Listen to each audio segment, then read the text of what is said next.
Hey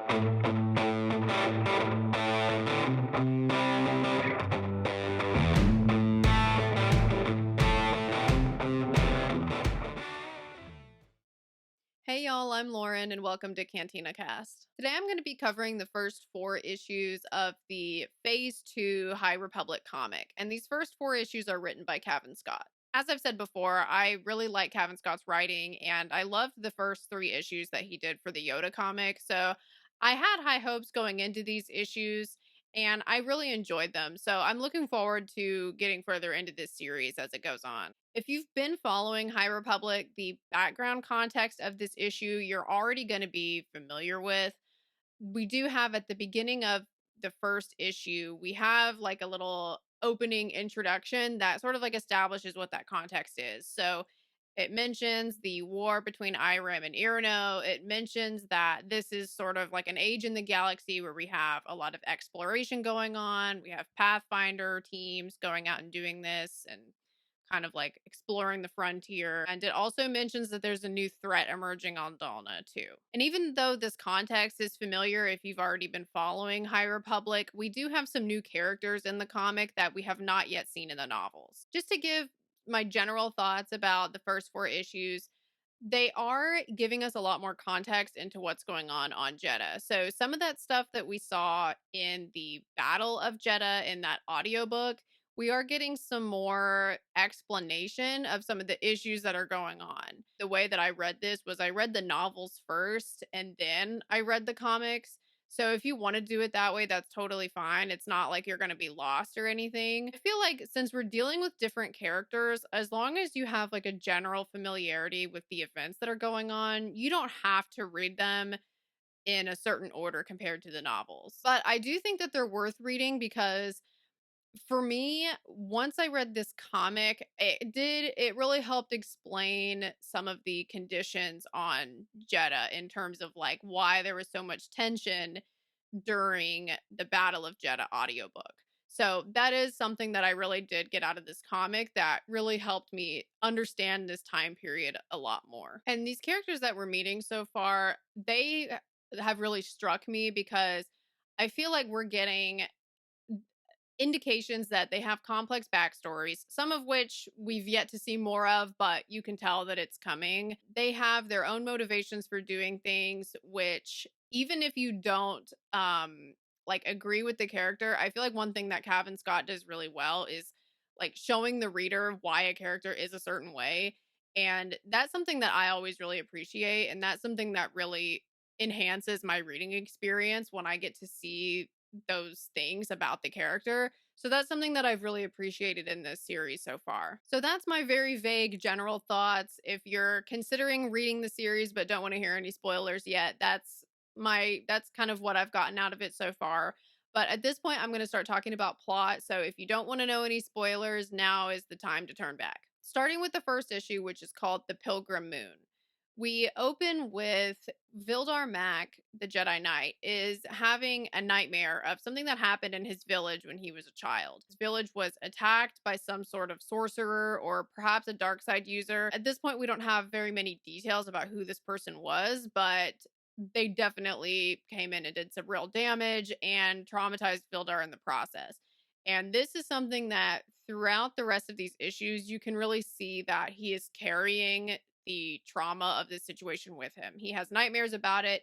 He'll have flashbacks about it when he's like trying to go about his life. And it really has affected him in a very deep way. And this actually happened before he became a Jedi as well. If you compare that sort of thing to what happened in episode 1, when they didn't want to make Anakin a Jedi because he had too much fear. And the way that Vildar is like, he's kind of all over the place. He's a little bit of a loose cannon. There's times that he will just absolutely go off on people, which we'll see some examples of as I get further into it. But knowing about his past and this flashback that we see at the very start of this first issue, it did make me think about Anakin being refused for having too much fear. It almost makes me wonder if cases like Vildar are part of the reason why maybe that rule was established. That's just kind of something that I was thinking about as I was reading how that might have changed as the Jedi maybe made some mistakes and learned some lessons. So when he wakes up from this nightmare, he's on the shuttle to go to Jeddah for a new posting, and Padawan Maddie picks him up from the spaceport, and she makes a comment about how his new assignment is going to be at the convocation, and it sounds like he actually turned down another assignment with the Togrutas to take this assignment up. For some reason, this assignment was something that either interested him more, or he didn't want to do the other assignment, or there seems like there might be something there as to why he made this choice over the other one. Maddie also mentions that there's been a theft of a holy relic from the shrine of Sarav. And if you read Path of Deceit, that's going to sound very familiar. The Path of the Open Hand was during this time, they were stealing a lot of Jedi relics or relics that would use the Force in any way because they believed that the Force shouldn't be used. And so if you've been following High Republic and you hear about a relic being stolen, your alarm bells are probably already going off that the Path of the Open Hand is probably involved in that in some way. However, at this point in the story, they haven't mentioned anything about the path yet, but that's just kind of like some background that we already have as the reader. It's also the eve of the Festival of Balance. So it's very busy out in the streets for that reason. Some people are excited about the Festival of Balance, some people are not. There's a lot of tension at this time between different Force religions. And this is like what the comic really explained and showed us in such a great way, is because there's a moment where Maddie and Vildar are walking through the streets, and there's someone like shouts something at Vildar, like something mean about the Jedi. And then there's another part where there's like a brawl that breaks out because people are arguing. Like two like different groups of people from different Force religions are arguing. And so you can just really see that people are not getting along at this point, and there's a lot of disagreements about how things should be done. The more harmony that they're trying to have, it's almost making things worse. During one of these arguments, Maddie tries to explain that the convocation is meant to be opening a dialogue between different religions. And even though that's their intention, it does not sound like that is working. After this situation, Maddie and Vildar, they go to the Shrine of Sarav where the relic was stolen. We find out that this relic was called the Screen of the Second Sight, and Maddie also does mention that a lot of relics have been disappearing like this lately. So again, back to what I was saying earlier about how it sounds like the Path of the Open Hand has a role in this. And while they're there, there's a situation that happens where there's a little droid that it kind of looks like a spy droid. Vildar sees it, he gets upset, and he like chases it, finds an actual person who the droid belongs to, and the person is also standing over a dead body. And so Vildar just sees the situation happening. He gets angry and starts swinging his lightsaber around. And in this moment, this is where I was like, okay, Vildar is a little bit different than your typical High Republic Jedi, because in High Republic, I feel like we're used to the Jedi not being aggressive enough and not attacking when they should be attacking. And this guy is like all over the place. He kind of swings his lightsaber first and then asks questions later. So he's like the opposite. You got to keep an eye on him because you don't know. He's going to accidentally kill somebody one of these days. So this guy that he finds is a Sephi, which is like a purple alien with pointy ears. Kind of looks like an elf or something.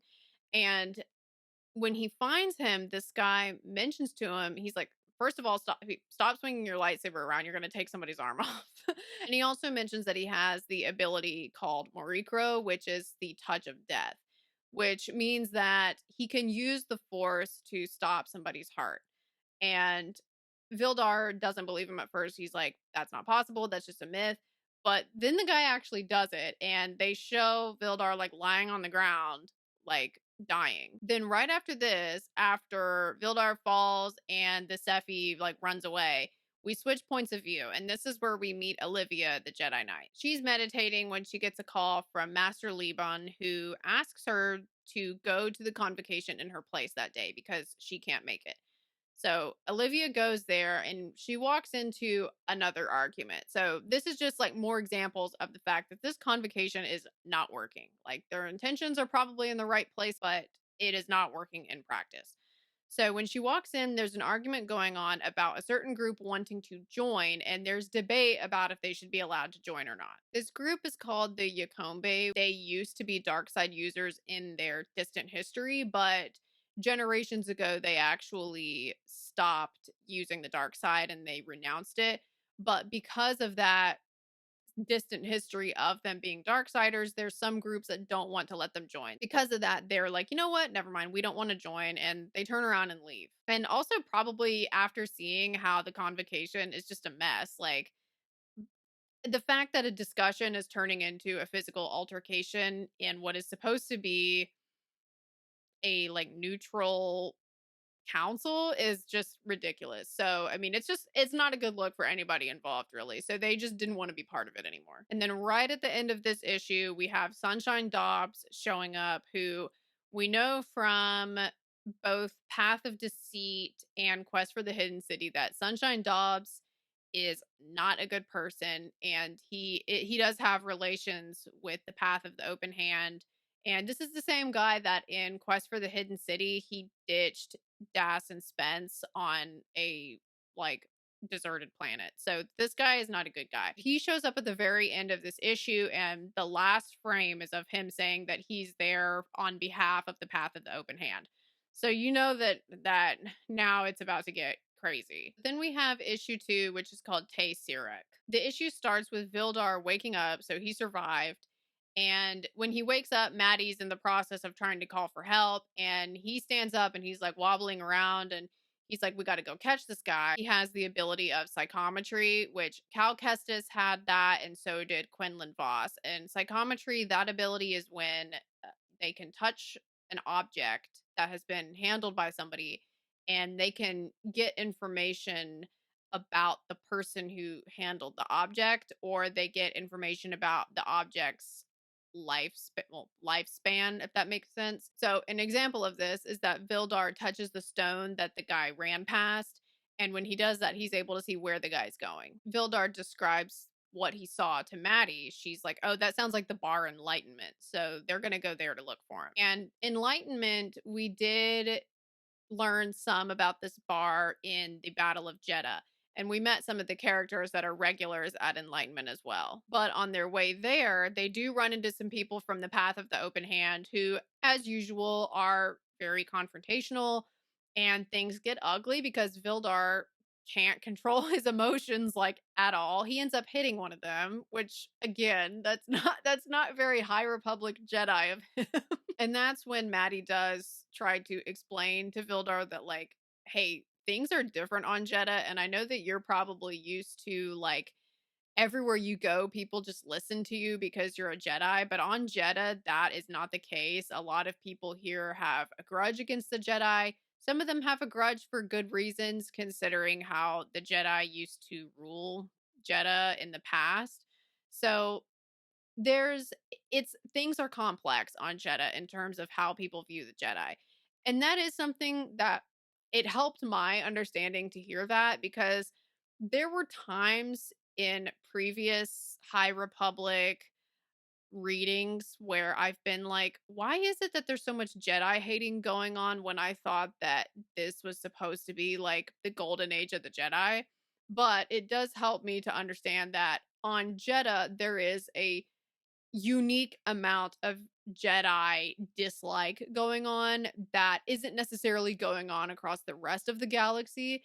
It's the fact that on Jeddah specifically, it's a very tense situation. So that is helpful for me to understand like how Jeddah's views on the Jedi relates to like the galaxy at large. So Maddie's explanation was good to hear in that way. When they get to Enlightenment, they do end up catching the guy who his name is Tay Sirek, and he's actually not a dark side user. They find out that what he did to Vildar is an ability of the Sephi that it's like an evolutionary defense mechanism that they developed where if like a predator or something is chasing them, they can temporarily stop the person's heart in order to be able to get away. Everybody at Enlightenment is like having a laugh about this because apparently like they all know that Tay Sirek has this ability. They just thought it was funny, even though even though Vildar like thought he was dying. It's kind of messed up, but that's basically what happened in that situation. And in this interaction, they also learned that Tay didn't kill the woman at the shrine of Sarav, like the dead body that Vildar found him standing over. Tay didn't actually kill her. He actually found her. So he had just found her, and then Vildar walked in on him finding her. So he actually wasn't involved in the theft of the relic in any way.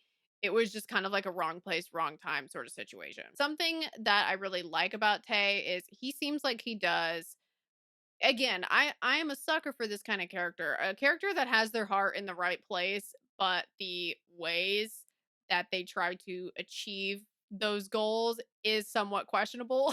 Like a scoundrel with a heart of gold is what I like to say. He's wearing armor under his robes. So the fact that he's doing that means that this guy must get in a lot of trouble to feel the need to do that. We also have a scene where he's trying to sell a lightsaber to like a creepy guy in an alley. He had stolen the lightsaber from Vildar. But then, like, right after that, we find out that he wasn't actually trying to sell it. He was trying to find out who's in the market for stolen artifacts.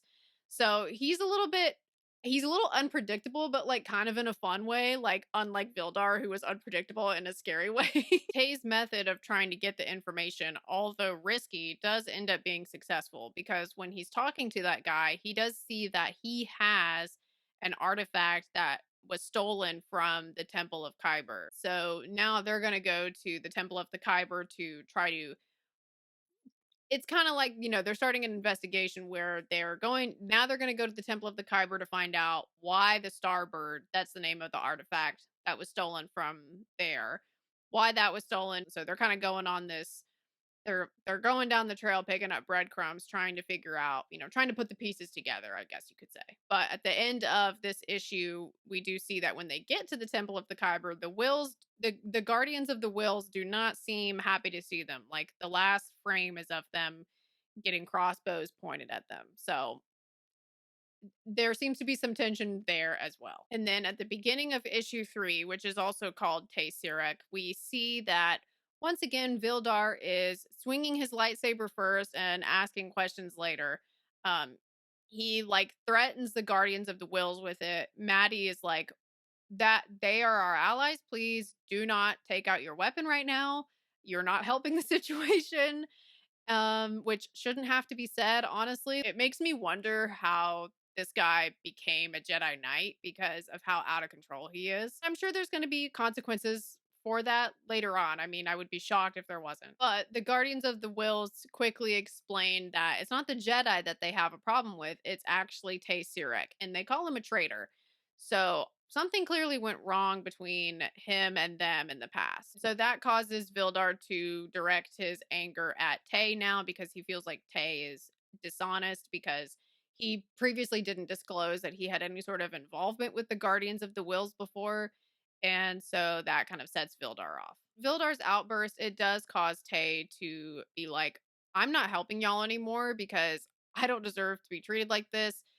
So you're on your own. So now he's not going to help them with their investigation, at least for the foreseeable future. And then once Tay leaves and he's off walking by himself, we do get a flashback as to what happened between Tay and the Guardians. And this also gives us some more insight into Tay's motivations as well, and kind of like the reasons that he does things the way that he does. So what happened was he was a guardian of the Wills, and there was a situation that occurred in when he was on guard duty that he witnessed where there was a kid that was pickpocketing people. Tay sees him pickpocket and chases him down and tries to stop him. But this kid and his friend actually end up outsmarting Tay and getting away. And he's like, I'm never gonna let this live this down. These kids just got the best of me. If any of y'all have ever read Oliver Twist, that's what this really reminded me of, was just these kids kind of living out on the street, doing what they got to do. But Tay does see these kids in the square again, and they mention someone called Wozo, who it sounds like is sort of like their boss. And when Tay is chasing the kid again after seeing him for the second time, he does see Wozo, and he sees the kid's behavior around Wozo, and you can tell that this is a bad situation. Wozo has these kids under his control pretty much. And so Tay feels very influenced to get involved because even though that kid's being a pain in his backside. I mean, he doesn't, these are just innocent kids that are being taken advantage of. And the Guardians of the Wills are trying to get Tay to not get involved in this.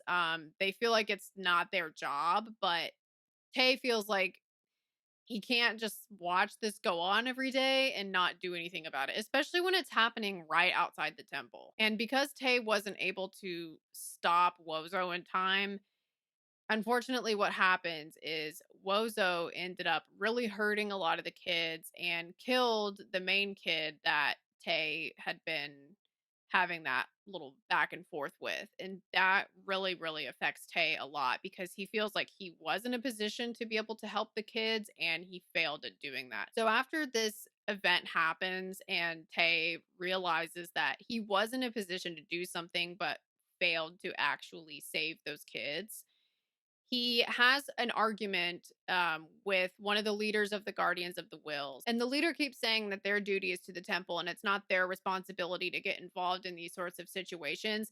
And that really infuriates Tay. And what he says to him is, why is a bunch of Kyber more important than a kid's life? And after that, he's like, I can't do this anymore. And that's when he leaves. And when he leaves, he goes and finds Wozo and he kills him, which is what he deserved.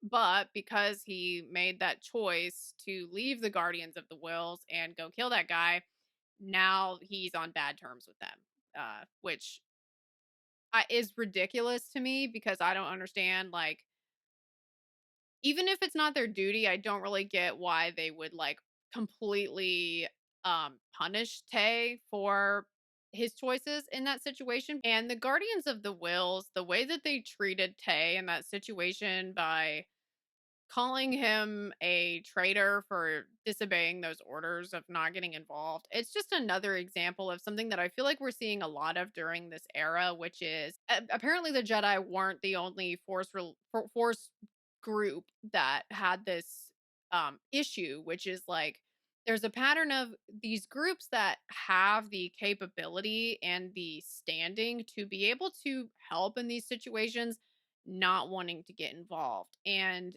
a lot of times the reason that they give for not wanting to get involved is some variation of it's not our job or we have duties elsewhere or something along those lines. So it looks like the Guardians of the Wills had a similar issue that the Jedi were having. Maybe it wasn't quite as widespread as the issue that the Jedi had with this, but I mean, at least in this instance, in regards to Tay Sirek, they kind of did the same thing that the Jedi have done. And so, meanwhile, in between this flashback that we're seeing of Tay, we do see that Vildar and Padawan Maddie, they're still at the Temple of the Kyber talking to the Guardians of the Wills. And at first, the Guardians of the Wills deny that anything is even missing. And then they go look and they're like, oh, yeah, the Starbird is missing. So they apparently are not really in the loop of, they're either, it's one of two things. They're either not in the loop of what's going on in their own temple, or the path of the open hand is just so stealthy that even the Guardians of the Wills didn't catch them. So it's one of those two things. Maybe a little bit of both. What ends up happening at the end of this issue, after the flashbacks are over, Tay's droid ends up leading him back to the Temple of the Kyber, and there's actually an explosive that Tay finds. And he picks it up and is like, what is this? Vildar sees him, picks it up, and takes it from him and throws it, and then the bomb goes off. And so, what it looks like from what everyone who was in the room saw is it looks like Tay brought the bomb into the Temple of the Kyber, but us as the reader, what we saw was that Tay found it. So at the beginning of issue 4, which is called The Herald of the Open Hand, we do see that Vildar survived. He's getting treatment for his wounds at the convocation building, and they're blaming Tay Sirek for the bomb, which is not a surprise based on what we saw at the end of issue 3. What they try to do is get his droid that was also there. The droid is named Scoot, and Scoot records everything. So they were going to try to look up the recording to see if Tay brought the bomb or not, but the droid's memory core was scrambled in the explosion. So they can't do that, but they seem pretty set on believing it was Tay anyway, so they're just gonna stick with that theory for now. But even though some of the other people who were around seem convinced that it was Tay, Vildar is starting to question himself, like, yeah, I thought it was him, but what if I was wrong? So I'm wondering if Vildar can kind of sense that maybe Tay isn't the type of person that would do that. I mean, I don't know. It just we'll have to see what where that goes because Vildar's his emotions are kind of a roller coaster. So I almost like that's cool that he's doubting his original assumption that Tay did it, but I almost don't know if I trust it. So we'll have to see what he ends up doing with that. And while Tay is in prison, they are having a discussion at the convocation where Vildar does say to them that he's questioning if Tay actually did set the explosives. And then they also, at the same meeting, they're discussing the Festival of Balance as well. And Master Liban and Olivia are both stating their concerns with the Festival of Balance, saying that they aren't sure if it's actually really helping resolve tensions between these groups like it was meant to. And they do reiterate again at this point that even though Master Liban and Olivia have some issues with the Festival of Balance, and it sounds like with the convocation to begin with, they have to be careful about voicing those opinions because, as Jedi, since there's a lot of people on Jeddah that already are frustrated with the Jedi, they don't want to make that situation worse. So they're trying to just be helpful without being too assertive in what they want. But while this discussion is going on, the Path of the Open Hand shows up, and we do see that the Herald comes in and calls for a disbanding of the convocation. He just comes in and just starts starting drama like from the start. That's really there's no other way to put it. He comes in and just starts being like extremely inflammatory in what he's saying. He seems like he's trying to get under people's skin, which is what the path does. So it's not really that surprising of behavior from him. And so the idea that he proposes is he's like, you're abusing the force by using it, which that's information that we already knew that they believe. But he's like, because you're abusing it, you need to investigate our claims about that. And while you're investigating this, you need to stop using the force in any way. And so obviously they're all like, okay, we're not going to do that. Like, first of all, like, we literally are just now hearing about you right now. And second of all, like we can't like prevent everybody in the whole universe from using the force. Like it's just a completely ridiculous ask on this guy's part. So he doesn't get what he wants and he gets frustrated and he goes outside to like all of the people that are outside of the building and he starts trying to rile these people up with what he's saying. So he tells all the random people outside that he was thrown out of the convocation for questioning their authority, which of course is like an exaggeration of what actually happened, and starts talking about how horrible they are and all of that. And one thing that he does say, which this does tie back into the Battle of Jeddah, which is that when he first walked in, a conversation that he had overheard was the convocation was talking about how they didn't want to tell the general public that the explosion at the Temple of the Kyber was like a bomb. They were going to try to tell people that it was an accident from like some gas pipes or something. And the Herald overheard them saying that. And he uses that to his advantage and tells all of the random people that there was an explosion and the convocation was going to try to lie to you about what it actually was. And so that ties back into the Battle of Jeddah because in that whole audio drama, one of the things that led to all of that tension getting out of control was the fact that the people of Jeddah felt like they were being lied to about the explosion that happened at the second spire. The reason that they felt like they were lied to is because they were lied to about another explosion that had happened earlier. And then at the end of this issue, we do see that Yana Rowe, who was at the convocation with the Herald, she is there and she has the rod that controls the leveler. So at the end of Path of Deceit, we saw that Yana had the rod and it sounded like she wasn't planning on telling anybody that the rod controlled the leveler. Like it's something that she was planning on keeping to herself. So she does use the rod for its intended purpose and sets the leveler loose right when the Jedi are trying to force the crowd to not get out of control and to calm down. Yana sets the leveler out at the same time. When we end this issue, it looks like the leveler is about to just take off. It seems like it's going to be pretty catastrophic since we have a lot of force users, a lot of different types of force users in this area. And so at the end, we have one of the sorcerers who's feeling the presence of the leveler. It kind of just like explodes their powers out and it's like sends a bunch of people flying. So, I mean, that's going nowhere good. In issue 5, the next issue that's going to be coming up, the Battle of Jeddah has begun at this point. So it sounds like it's just like everything's going to start going downhill now, kind of like what happened in the Battle of Jeddah audio drama. This comic is going to be running parallel to that going forward, at least for a time. So what I'm going to be doing with this series is I'm going to cover it in chunks of story arcs, kind of like I'm doing with the Yoda comic. So issue 5 is going to be coming up soon. So keep an eye out for that next video when I'm going to be covering another handful of these issues together. So far though, I really like this series and I think it's going to really help with complementing the Battle of Jeddah. I know that just based on these first 4 issues, I already feel like I have a better understanding of what was going on around this time with this event. So I'm looking forward to seeing like how this series is going to get further into that and what kind of insight we're going to get from it. That is one of the things that's fun about the High Republic is it feels like with each book that comes out, we're kind of like putting together another piece of the puzzle and we don't really know like how exactly it's going to end up yet. It's just that like each new release is taking us like one step closer to putting the puzzle together. So it's kind of fun like looking at it and trying to kind of figure out where it's all going to go. But if you're reading this series, let me know what you think about it so far. And thanks so much for watching, y'all. Bye, guys.